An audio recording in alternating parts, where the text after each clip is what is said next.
France Inter. Bonjour, la semaine dernière nous fêtions les 20 ans de la chute du mur de Berlin. Je ne sais pas vous, mais moi, une image m'a troublé, une image m'a étonné. La chancelière allemande tenait son parapluie.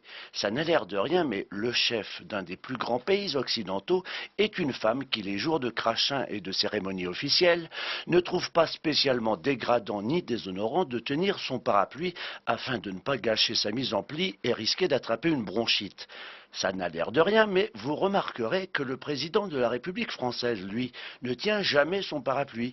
Derrière lui, légèrement en retrait, la mine obséquieuse, l'air d'un premier de la classe, il y a toujours un grand con qui trouve normal de lui tenir son pébroc. J'avoue que c'est pas très gentil de dire un grand con, mais avouez qu'il faut quand même être un grand con, même si on est intelligent, même si on a fait l'ENA, pour supporter d'avoir les cheveux trempés, de risquer d'attraper une pneumonie, tout en se sentant flatté de protéger un grand con qui a la tête à l'abri et les deux mains libres. J'avoue que c'est pas très gentil de dire un grand con, mais avouez qu'il faut quand même être un grand con, même si on est de petite taille, même si on a des talonnettes, pour trouver normal de ne pas tenir soi-même son parapluie, de ne pas penser non plus à partager son parapluie afin de se protéger tout en protégeant son voisin de la pluie qui tombe avec une belle unanimité républicaine sur les gouvernants et les gouvernés, sur les puissants et les précaires, sur les grands et les petits.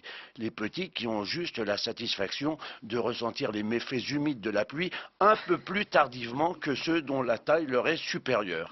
Ça n'a l'air de rien, mais le Français, qui s'imagine volontiers libertaire, fort en gueule, critique, émancipé, trouve tout à fait normal que le chef de la République s'abstienne de se protéger lui-même de la pluie. Le Français qui se fantasme définitivement comme un résistant atavique, une sorte de Jean Moulin moderne et affranchi, continue à observer avec condescendance son voisin germanique qu'il considère définitivement comme discipliné, maniable, soumis à l'autorité, un petit Goebbels étriqué. Les conseillers en images grassement payés par l'État ont pu ces dernières années recommander au président de se montrer avec un iPod, de faire des joggings en t-shirt amusant, de se promener à Disneyland avec un enfant sur les épaules, afin de le rapprocher de ce qu'il croit être le peuple. Aucun d'eux n'a jamais eu l'idée de débouler dans le bureau présidentiel en disant « Monsieur le Président, désormais, je propose que vous teniez vous-même votre parapluie. » Mon parapluie? Mais pourquoi faire? Mais pour vous protéger de la pluie comme font tous les citoyens. Comment ça? Les citoyens français, quand il pleut, n'ont pas derrière eux un grand con pour leur tenir leur parapluie? Non, non, monsieur le président, pas de grand con, juste leur main personnelle qui tient le parapluie. Formidable!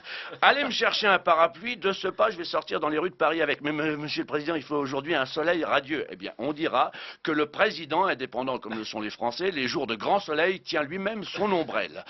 Madame Angela Merkel, avec le même naturel que ma mère quand elle va aux commissions, tenait son parapluie sous les averses berlinoises. Madame Angela Merkel, sous son parapluie autoprotecteur, me semblait avoir de la tenue. Je me disais que la prochaine fois, nous, qui sommes de gauche ou de droite, mais républicains convaincus, devrions exiger de nos prochains prétendants au pouvoir suprême une seule promesse. Ne leur demandons pas de régler la question du chômage, de combler le déficit de la sécurité sociale, de diminuer les inégalités, ils en sont incapables. Demandons-leur simplement de tenir eux-mêmes leur parapluie, d'en faire la promesse solennelle. Nous pourrions organiser une sorte de mouvement national. Un parti pourrait être constitué, le MPI, le mouvement du parapluie indépendant, ou le RPI, le rassemblement du parapluie individuel, ou le PPP, le parti du parapluie personnel. Il faut nous organiser, et ensemble, quand nous serons enfin débarrassés de l'insupportable arrogance de ceux qui ne se résignent pas à porter eux-mêmes leur parapluie, nous pourrons proclamer de bon cœur: vive les républiques, vive la France et vive l'Allemagne, vive la pluie qui rafraîchit, vive la pluie qui nourrit la terre, vive la pluie qui rend si verdoyante la Normandie, vive la pluie qui, comme le note si justement Olivier de Kersauzon, ne mouille que les cons, et vive Madame la chancelière allemande qui n'a besoin de personne pour protéger sa mise en pli et se défendre contre la bronchite.